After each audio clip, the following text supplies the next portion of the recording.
हाँ जी, नमस्कार मेरे प्यारे प्यारे साथियों। सब बच्चों को बहुत बहुत गणा नमस्कारम। यूपी, बिहार, उत्तराखंड वाले सब बच्चों को मेरी तरफ से बहुत बहुत गणा नमस्कार। तो सब बच्चों का 20 मिनट के प्राइम शो वीडियो में आपका हार्दिक स्वागत है। पहले हमने एक टॉपिक पढ़ा था और आज की क्लास में मैं आपको फिर से एक टॉपिक पढ़ाने वाला, इतना शानदार टॉपिक कि आपके सारी चीजें याद हो जाएगी। और आज हम लोग पढ़ेंगे अनुसूचियां। पहले मैंने आपको क्या पढ़ाया था वो आपने वो वीडियो मेरा देखा होगा 20 मिनट वाला। आज की क्लास में मैं अनुसूचियां पढ़ाऊंगा और इस तरीके से पढ़ाऊंगा कि आपकी सारी अनुसूचियां याद हो जाएगी। चलिए मेरे भाई चलते हैं। पहले प्रश्न में लिखा हुआ है कि भारतीय संविधान में कुल कितनी अनुसूचियां हैं। तो आपको दो बातें आपको याद रखनी जरूरी होगी। नंबर एक बात याद रखनी होगी, मूल संविधान। क्या याद रखना होगा? मूल संविधान। यानी कि मूल संविधान जब भारत का लागू हुआ था ना, कब? 26 जनवरी 1950 को। 26 जनवरी 1950 को जब भारत का मूल संविधान लागू हुआ था, तब हमारे देश के संविधान में कितनी अनुसूचियां थी? तब आपको बताना होगा कि 8 अनुसूचियां थी। ये बात तो आपकी बिल्कुल सही है। लेकिन वर्तमान में देखा जाए कि भारतीय संविधान में वर्तमान में कितनी अनुसूचियां, तब आप बात बताओगे कि वर्तमान में टोटल 12 अनुसूचियां। तो यहाँ भारतीय संविधान में कुल कितनी अनुसूचियां हैं? तब आपका आंसर क्या हो जाएगा मेरे भाई? 12। आंसर सी वाला बिल्कुल सही होगा, है ना। तो दो तरीके से प्रथम अनुसूची का संबंध किसे है, एक मेरे भाई बात याद रखना मेरे दोस्त। आपका चाहे पहली अनुसूची पूछे, चाहे पहला आर्टिकल पूछे, चाहे आप संविधान का पहला देश पूछे, यानी पहला भाग पूछे, यानी मैं तीन चीजें यहां लिख देता हूं।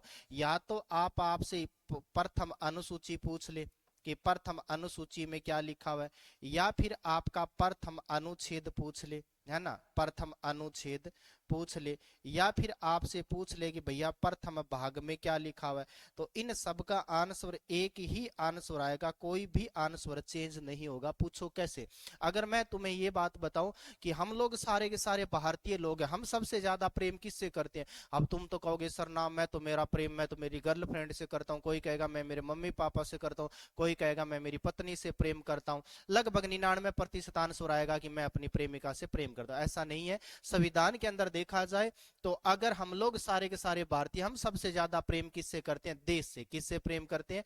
देश से प्रेम करते हैं। देश में दो चीजें होती है मेरे भाई, एक तो होता है राज्य, और दूसरा क्या होता है? दूसरा होता है केंद्र शासित प्रदेश। दूसरा क्या होता है? केंद्र शासित प्रदेश। अर्थात अपन यूं कह देते हैं कि दूसरा क्या होगा? तो दूसरा होगा यूटी। भारत में कितने राज्य है? तो भारत में 28 राज्य और कितने केंद्र शासित प्रदेश है? तब आपको बताना है कि 8 केंद्र शासित प्रदेश है। नंबर एक पर हमेशा देश आएगा। चाहे तो आपसे पहली अनुसूची पूछे, चाहे तो आपसे क्या पूछे? पहली अनुसूची पूछे तो भी देश आएगा। अगर आपसे प्रथम अनुच्छेद पूछे तो भी देश का जिक्र है। अगर आपसे पहला भाग पूछे तो भी देश का जिक्र आएगा। यानी कि तीनों में देश का ही उल्लेख किया गया। तो आपको ये बात याद रखनी होगी कि नंबर एक पर हमेशा देश आएगा। और देश में क्या होती है? दो चीजें होती है। केंद्र शासित प्रदेश का मतलब होता है मेरे भाई संघ शासित क्षेत्र। क्या मतलब होता है? संघ शासित क्षेत्र मतलब होता है। तो यहां आप समझ गए होंगे कि पहली अनुसूची का संबंध किससे हो गया। तो पहली अनुसूची का संबंध हो गया मेरे भाई, सिंपल सा प्रश्न है। और पहली अनुसूची का संबंध है कि हमारे देश में कितने राज्य और कितने केंद्र शासित प्रदेश है। ऑप्शन नंबर दो, ये भाग 3 में है। यानी मौलिक अधिकार कौन से भाग में है? तो भाग 3 में हो गया। नागरिकता कौन से भाग में है? तो नागरिकता भाग 2 में हो गया। आगे हम लोग ये बातें पढ़ेंगे। आगे वाले पे आ जाओ। दूसरी अनुसूची का देखो, मैं आपको पहले आपको 4 अनुसूचियां बताता हूं। नंबर 1, 2, एक नंबर 3 और एक नंबर 4। सबसे पहले आएगा देश, यानी कि देश में कितने राज्य और वह उसके संघ क्षेत्र। यानी हमारे देश में संघ क्षेत्र का मतलब होता है मेरे भाई केंद्र शासित प्रदेश, कि हमारे देश में कितने राज्य और कितने केंद्र शासित प्रदेश है। अब दो में, एक में क्या आता है? वेतन आता है। क्या आता है? वेतन व भत्ते। भारत में जितने भी राजनीतिक पदाधिकारी है ना, उन सबको वेतन और भत्ते दो जी दिए जाते हैं। यानी जो सैलरी दी जाती है वो अनुसूची 2 के तहत दी जाती है। 3 तलाक। 3 तलाक का मतलब हो गया शपथ। यानी तीसरी अनुसूची में क्या दी हुई है? ओथ दिया हुआ है। ओथ का मतलब होता है मेरे भाई शपथ। क्या होता है? शपथ होता है। और चौथी अनुसूची का मतलब यह है कि राज्यसभा में सीटों का आवंटन। राज्यसभा में सीटों का जो आवंटन होता है वो कौन सी अनुसूची में दिया हुआ है? तो राज्यसभा में सीटों का आवंटन है वो चौथी अनुसूची में दिया हुआ है, अनुसूची नंबर 4। यानी कि यहां पूछा गया दूसरी अनुसूची में, तो दूसरी अनुसूची का संबंध किससे हो गया, वेतन व भत्ते से हो गया। तीसरी में दी हुई है शपथ। अब भारत में जितने भी राजनीतिक पदाधिकारी है ना, उनको शपथ अनुसूची 3 के तहत दिलाई जाती है। ये बात आपको याद रखनी है, ये बात आपको याद रखनी है। लेकिन भारत के ऐसे आदमी हैं जिनको अनुसूची के तहत शपथ नहीं दिलाई जाती है, ये अपवाद है, याद रख लेना, एग्जाम में पूछा जा सकता है। अगर आपसे ये पूछे कि राष्ट्रपति को किस आर्टिकल के तहत शपथ दिलाई जाती है, तो 59 के तहत दिलाई जाती है। उपराष्ट्रपति वाला पूछे कि उपराष्ट्रपति को शपथ किस आर्टिकल के तहत दिलाई जाती है, तो 69 के तहत दिलाई जाती है। और 3 नंबर आता है राज्यपाल। राज्यपाल को जो शपथ है वो कौन से आर्टिकल के तहत दिलाई जाती है, तो 159 के तहत। ये 3 अपवाद है। बाकी इन 3 को छोड़कर बाकी जितने भी भारत में राजनीतिक पदाधिकारी है, उनको अनुसूची 3 के तहत शपथ दिलाई जाएगी। जैसे आपसे पूछ ले कि प्रधानमंत्री को शपथ किस अनुसूची के तहत दिलाई जाएगी, तो अनुच्छेद क्या आएगा, 3 आएगा। लेकिन अगर आपसे पूछ लेगी मुख्यमंत्री, महाधिवक्ता, सुप्रीम कोर्ट के जितने भी जजेस होते हैं, उन सबको अनुसूची 3 के तहत शपथ दिलाई जाएगी। बस ये 3 आदमियों को आर्टिकल के तहत शपथ दिलाई जाती है। ये तीनों की तीनों क्या है, तो अपवाद है, याद रख लेना। आगे वाले पे आ जाओ। तीसरी अनुसूची में क्या, अभी मैंने बता दिया कि तीसरी अनुसूची में क्या दिया हुआ है, तो तीसरी अनुसूची में दिया हुआ है कि भारत में जितने भी राजनीतिक पदाधिकारी है उनको शपथ दिलाई जाती है। सिर्फ 3 को नहीं दिलाई जाएगी अनुसूची के तहत। 3 कौन कौन से, तो याद रख लेना, एक राष्ट्रपति को नहीं दिलाई जाएगी, एक उपराष्ट्रपति को नहीं दिलाई जाएगी, और तीसरा हो गया मेरे भाई राज्यपाल। इन तीनों को अनुसूची के तहत शपथ नहीं दिलाई जाएगी। याद रख लेना, इसका 59 है और उपराष्ट्रपति का 69 है और राज्यपाल का आर्टिकल है 159 के तहत शपथ दिलाई जाती है। ये 3 अपवाद है और तीनों अपवाद वाले एग्जाम में ज्यादा पूछे जाते हैं, याद रख लेना मेरे भाई। ठीक है बात, आगे वाले पे आ जाओ। अगला चौथी अनुसूची का संबंध किससे, ये रहा राज्यसभा में सीटों का आवंटन। मैंने अभी आपको बताया था कि राज्यसभा में सीटों का आवंटन कौन सी अनुसूची में दिया हुआ है, तो चौथी अनुसूची में दिया हुआ है। ये बात मैंने कहा लिखी है, तो ये लिखी हुई थी मैंने आपके लिए बात, ये देखो चौथी अनुसूची में क्या दिया हुआ है, तो सीटों का आवंटन दिया हुआ है, जो मैंने अभी आपको बताया था कि कौन से राज्य से कितनी सीटें राज्यसभा में जाती है। अगर आपसे पूछा जाए कि सर्वाधिक राज्यसभा में सीट कहां से जाएगी, तब आपको बताना आगे कि सर्वाधिक राज्यसभा में सीटें कौन से स्टेट में, तो ये जनसंख्या पर डिपेंड है। अब भारत में सबसे ज्यादा जनसंख्या कौन से स्टेट की है, तो उत्तर प्रदेश की है। तो उत्तर प्रदेश से ज्यादा जनसंख्या जाएगी, कितने जाएंगे, 31 जाएंगे, है ना। अगर आपसे पूछेगी राज्यसभा में सबसे कम सीटें कहां से जाएंगी, तब आपको बताना कि राज्यसभा में सबसे कम सीटें याद रखने के लिए आप एक नाम याद रख लेना, सिक्किम। सिक्किम का मतलब क्या हो गया, सॉरी, सनम याद रख लेना। सनम से आपका एक तो हो जाएगा सिक्किम और दूसरा नए का मतलब हो जाएगा नागालैंड, और नागालैंड के बाद में मैं से हो जाएगा आपका मणिपुर। इनसे राज्यसभा में एक एक सीट जाती है। कितनी कितनी सीटें जाती है, एक एक सीट जाती है। ज्यादातर एग्जाम में सर्वाधिक सीट ही पूछा जाता है। अगर आपसे ये पूछे कि राजस्थान से राज्यसभा में कितनी सीटें जाती है, तो राजस्थान से राज्यसभा में कितनी सीटें मेरे भाई, तब आपको बतानी है 10 सीटें। कितनी है, 10 है। आगे वाले पे पांचवी अनुसूची का संबंध किसे, अब आपको 2 बातें और बताता हूं, 4 तो मैंने पहले बताई दी। पांचवी और छठी दोनों अनुसूची है वो एक ही बात से संबंधित है, बस फर्क इतना है कि ये पांचवी अनुसूची है ये एससी और एसटी से संबंधित है। किससे है, पांचवी और छठी दोनों एससी और एसटी से संबंधित है। पांचवी भी एससी और एसटी से संबंधित है और छठी भी किससे संबंधित है, तो छठी भी एससी और एसटी से संबंधित है। दोनों अनुसूचियां एक ही बात से संबंधित है, लेकिन एक बात का फर्क है दोनों में। क्या फर्क है, वो फर्क ये है कि ये तो पांचवी अनुसूची है, ये पूरे भारत में लागू है। ये कितने किस कौन से क्षेत्र में लागू है, तब आप बता देना कि पूरे भारत में लागू है। लेकिन ये जो अनुसूची है वो भारत के सिर्फ 4 ही राज्यों पर लागू है, बस इतना फर्क है।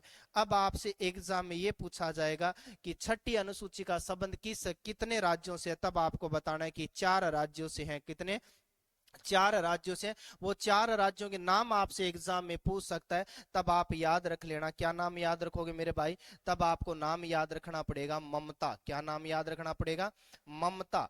ममता आप याद रख लेना, या फिर आप ऐसे याद रख सकते हो कि ममता कक्षा 6 में है। यानी कि ममता कौन सी कक्षा में मेरे भाई, आप कहोगे सर ममता तो कक्षा 6 में, तो कक्षा का मतलब छठी अनुसूची, और ममता से आपके 4 राज्य हो जाएंगे। एक अंक का मतलब हो गया मेरे भाई मेघालय। क्या हो गया, मेघालय। एक एम का मतलब हो गया मिजोरम, क्या हो गया, मिजोरम। और एक टी का मतलब क्या हो गया, तो टी का मतलब हो गया मेरे भाई त्रिपुरा। और ए का मतलब क्या हो गया, तो ए का मतलब हो गया असम। यानी छठी अनुसूची इन भारत के 4 ही राज्यों पर लागू है। तो ये रहा मेरे भाई ऑप्शन नंबर आपका कौन सा आ जाएगा, ऑप्शन नंबर बी वाला बिल्कुल सही है। अब जिस बच्चे ने बी वाला बताया उन सबका बी वाला बिल्कुल सही हो जाएगा, हो जाएगा। ठीक है, आगे वाले पे आ जाओ। आगे वाला छठी अनुसूची का संबंध किससे है, आप देखो छठी अनुसूची का संबंध किससे है ना। तो अब देखो मैंने अभी आपको छठी अनुसूची के बारे में बताया था, क्या बताया था कि छठी अनुसूची में ऐसे नाम याद रखना कि ममता कक्षा 6 में। ममता कौन सी कक्षा में मेरे भाई, आप कहोगे सर ममता कक्षा 6 में है, यानी 6 का मतलब क्या हो गया, छठी अनुसूची हो जाएगा। अब ममता से आपको क्या नाम याद रखना है, एक तो मिजोरम हो जाएगा, मिजोरम के बाद में एक आपका मेघालय हो जाएगा, और मेघालय के बाद में एक आपका टी का मतलब क्या हो जाएगा, त्रिपुरा हो जाएगा। और त्रिपुरा के बाद में ए का मतलब क्या हो जाएगा, तो ए का मतलब असम हो जाएगा। ये भारत के 4 राज्य हो गए। अब देखो असम और आदि पूर्ववर्ती राज्य है, ये आपका ऑप्शन नंबर सी वाला बिल्कुल सही हो जाएगा। इनसे आपका कोई लेना देना नहीं है। आई बात समझ में। आगे वाले पे आ जाओ। 7वीं अनुसूची का संबंध किससे है, ये आपको याद रखना है। आप देखो सप्तम लिखा है तो ऐसे याद रख लो, सह से 7, और सह से आपको क्या याद रखनी है, सूची याद रखनी है। और सूची कितनी होती है, तो सूची 3 होती है मेरे भाई। एक होती है केंद्र, और केंद्र का दूसरा नाम होता है संघ सूची। क्या होता है, केंद्र या फिर संघ सूची। दूसरा कौन सा होती है, तो दूसरी होती है राज्य सूची। और तीसरी कौन सी होती है, तो तीसरी होती है समवर्ती सूची। ये 3 सूची होती है, तीनों सूची कौन सी सूची में दी हुई है, तो 7वीं अनुसूची में दी हुई है। तो अब ये देखो 7वीं अनुसूची में क्या हो गया, आपकी 3 सूचियां हो गई, 1 2 3 और 4 5 6 7। अब देखो कई बार क्या होता है, इनके विषय पूछ लेता है कि पहले इसके विषय कितने थे और बाद में इसके विषय कितने हैं। इसके भी आपसे पूछ सकता है कि पहले विषय कितने थे और बाद में इसके विषय वर्तमान में कितने हैं। इसके भी पूछ सकता है कि पहले विषय कितने थे और बाद में कितने हैं। तो आपसे ये विषय एग्जाम में पूछ सकता है। चलो, इसके पहले विषय 97 थे, वर्तमान में कितने हैं, तो वर्तमान में 100 विषय। इसके पहले विषय 66 थे, वर्तमान में 61 है। इसके पहले विषय 47 थे, वर्तमान में 52 है। ये विषय याद रख लेना, एग्जाम में हो सकता है आपसे पूछ ले तो एक अलग बात है, बाकी आपसे एग्जाम में ये बात नहीं पूछी जाएगी। आगे वाले पे आ जाओ। आगे वाला कौन सा प्रश्न है, तो आगे वाला 8वीं अनुसूची का संबंध किससे है, सबसे इंपॉर्टेंट प्रश्न यही है 8वीं अनुसूची वाला। 8वीं अनुसूची में क्या दिया हुआ है, तब आपको बतानी है भाषा दी हुई है। और भाषा की अगर बात की जाए तो आपको 2 पॉइंट याद रखने होंगे। एक तो आपसे पूछा जा सकता है कि मूल संविधान में कितनी भाषा थी और वर्तमान में कितनी भाषा है। तब आपको बताना कि मूल संविधान में 14 भाषा थी और वर्तमान में 8वीं अनुसूची में कितनी भाषा है, तब आपको बताना है कि 22 भाषा है। इन 22 भाषा में कौन कौन सी भाषा शामिल नहीं है, तब आपको बताना होगा कि इनमें आपको 3 भाषा शामिल नहीं बतानी है। एक तो राजस्थानी भाषा शामिल नहीं है, दूसरी इसमें अंग्रेजी भाषा शामिल नहीं है, तीसरी इसमें भोजपुरी भाषा शामिल नहीं है। ये 3 भाषा शामिल नहीं है, बाकी सारी भाषाएं शामिल है, इसमें याद रख लेना मेरे भाई। तो आपसे अगर पूछा जाए कि 8वीं अनुसूची का संबंध किससे हो जाएगा, तो आप क्या बता दोगे, कि भाषा बता दोगे। 14 भाषा तो मूल संविधान में ऐड की हुई थी, बाकी भाषाएं बाद में जोड़ी गई है। बाकी भाषाएं क्या की गई, बाद में जोड़ी गई थी। आगे वाले पे आ जाओ। आगे वाला है 9वीं अनुसूची का संविधान से किससे संबंधित है, तब आपको बताना कि 9वीं अनुसूची का संबंध किससे है मेरे भाई, तब आपको बताना है भूमि सुधार से संबंधित है। किससे संबंधित है, भूमि सुधार से संबंधित 9वीं अनुसूची का संबंध है। और ये कब जोड़ी गई, तो 1950 के बाद में जोड़ी गई है। तो आपको याद रखना है पहला संविधान संशोधन 1951 द्वारा जोड़ी गई थी। पहला संविधान संशोधन कब हुआ था, 1951 में हुआ था। तो यहाँ आप पहला संविधान संशोधन ऑप्शन नंबर बी वाला बिल्कुल राइट कर सकते हैं। ठीक है बात। आगे वाले पे आओ। 10वीं अनुसूची का संबंध आप ऐसे 10 ऐसे लिखो, द से 10 और द से दल बदल। 10वीं अनुसूची का संबंध किससे हो जाएगा, तो दल बदल से संबंधित है। किससे संबंधित है, 10वीं अनुसूची का संबंध दल बदल से संबंधित है। ये कब जोड़ी गई थी, तो 10वीं अनुसूची जोड़ी गई थी 52वां संविधान संशोधन 1985 द्वारा जोड़ी गई थी। कब जोड़ी गई थी, 52वां संविधान संशोधन 1985 द्वारा, यानी कि ऑप्शन नंबर आपका क्या हो जाएगा, बी वाला बिल्कुल सही हो जाएगा। ठीक है बात। अगले वाले पे आ जाओ। 11वीं अनुसूची का संबंध किससे मेरे भाई? तो 11वीं अनुसूची में क्या दिया हुआ है? तो 11वीं दिया हुआ है क्या? पंचायती राज दिया हुआ है। क्या दिया हुआ है? या तो आप पंचायती राज लिख दो, या फिर आप लिख दो ग्रामीण स्थानीय स्वशासन लिख दो। क्या नाम लिख दो? ग्रामीण स्थानीय स्वशासन नाम लिख दो। बात एक ही है। अब अगर इसकी बात की जाए तो ये कब जोड़ी गई थी? तब आपको बताना होगा कि 73वां संविधान संशोधन 1992 द्वारा जोड़ी गई थी। और इसके कितने विषय है? तो 11वीं अनुसूची के टोटल 29 यानी कि 29 विषय है। तो आप यहां देखो कौन से में, तो पंचायत का मतलब हो गया पंचायती राज, ऑप्शन नंबर बी वाला बिल्कुल सही है। इसके बाद में 12वीं अनुसूची का संबंध पूछे तब आपको बताना होगा कि 12वीं अनुसूची का संबंध है वो किससे है? तो या तो आप नगर पालिका लिख दो, या फिर आप क्या लिख दो? शहरी स्थानीय स्वशासन लिख दो। क्या लिख दो? शहरी स्थानीय स्वशासन लिख दो। अब शहरी स्थानीय स्वशासन है, ये कब जोड़ी गई थी? तब आपको इसका भी संविधान संशोधन याद रखना होगा। 74वां संविधान संशोधन कब हुआ था? 1992 में हुआ था। और इसके टोटल कितने विषय है? तब आप बता देना कि इसके टोटल कितने विषय मेरे भाई? तब आपको बताना कि इसके टोटल 18 विषय। कितने विषय? 18 विषय है। अब मैं आपको एक अनुसूची और बताता हूं, 8वीं अनुसूची। कौन सी अनुसूची? 8वीं अनुसूची के बारे में बात बताता हूं। और 8वीं अनुसूची में टोटल देखो, 8वीं अनुसूची का संबंध किससे बताया मैंने आपको? भाषा से।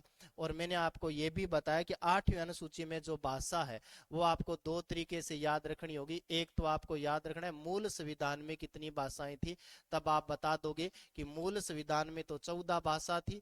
वर्तमान में कौन सी कितनी भाषा है 8वीं अनुसूची में? तब आप बताओगे कि वर्तमान में 22 भाषा है। अब 14 भाषा तो 26 जनवरी 1950 को हमने जोड़ दी थी। बाद में धीरे धीरे करके 8 भाषाएं और ऐड कर दी, तो वर्तमान में टोटल कितनी भाषाएं होगी? 22। अब इन 22 में से आपको 8 भाषा याद रखनी होगी। अब 15वीं भाषा कौन सी जोड़नी है? तब आपको बताना है कि 15वीं भाषा जोड़ी गई थी सिंधी। और सिंधी कब जोड़ी गई थी? तो सिंधी भाषा ये कब जोड़ी गई थी मेरे भाई? आपको याद रखना होगा कि सिंधी भाषा है ये आपकी बहुत बाद में जोड़ी गई थी, 1950 के बाद में जोड़ी गई थी। कब जोड़ी गई थी? 1950 के बाद में जोड़ी गई थी। और आपको याद रखना है कि 21वां संविधान संशोधन 1967 द्वारा जोड़ी गई थी। कब जोड़ी गई थी? 21वां संविधान संशोधन 1967 द्वारा जोड़ी गई थी। उसके बाद में कुछ भी नहीं करना है। 16वीं भाषा और 17वीं भाषा और इसके बाद में 18वीं भाषा, इन तीनों में आपको क्या जोड़ना है मेरे भाई? इन तीनों में आपको नमक ऐड करना है ना? नमक ऐड करना है। न का मतलब हो गया नेपाली। कौन सा हो गया? न का मतलब नेपाली। मैं का मतलब हो गया मणिपुरी। और मणिपुरी के बाद में कै का मतलब हो गया कोंकणी। ये तीन भाषा एक साथ जोड़ी गई थी। और संविधान संशोधन कौन सा था? 71वां संविधान संशोधन कब हुआ था? 1992 में हुआ था। कितनी भाषा ऐड होगी? 18। अब 4 भाषाएं और ऐड करनी है। 19वीं भाषा, 19वीं के बाद में 20वीं भाषा, और 20वीं के बाद में 21वीं भाषा, और 21वीं के बाद में 22वीं भाषा। और इन 4 भाषाओं को जोड़ने के लिए आप एक सूत्र याद रख लेना, बोर्ड मास। कौन सा? बोर्ड मास याद रख लेना। ये मैथ का सूत्र होता है ना, बोर्ड मास, ये वाला याद रखोगे। पहले 2 अक्षर लेना है, उसके बाद 1 लेना है, उसके बाद 2 लेना है, फिर 1 अक्षर लेना है। बी ओ का मतलब क्या हो गया मेरे भाई? बी ओ का मतलब बोडो। डी का मतलब क्या हो गया? डी का मतलब हो गया डोगरी। एम ए का मतलब क्या हो गया? तो एम ए का मतलब हो गया मैथिली। और एस का मतलब क्या हो गया? तो एस का मतलब हो गया संथाली। क्या हो गया? संथाली। ये 4 भाषाएं बाद में एक साथ जोड़ी गई थी। और ये कब जोड़ी गई थी? तो 92वां संविधान संशोधन 2003 और 4 में 92वां संविधान संशोधन हुआ था। जुड़ गई 22 की 22 भाषा। अब आपका अगर अनुसूचियों से संबंधित अगर भविष्य में पेपर में प्रश्न आया तो मैं दावे के साथ कह सकता हूं आपका गलत नहीं होगा। ये 20 मिनट का वीडियो आप 2 गुना की स्पीड से 2 बार देख लेना, मैं दावा करता हूं कि आपका प्रश्न गलत नहीं होगा। कैसी क्लास कैसी लगी इस बारे में जरूर प्रतिक्रिया देना और एक प्यारा सा कमेंट कर देना। मिलेंगे अगले 20 मिनट के प्राइमरी वीडियो में, तब तक सब साथियों को नमस्कार, जय हिंद।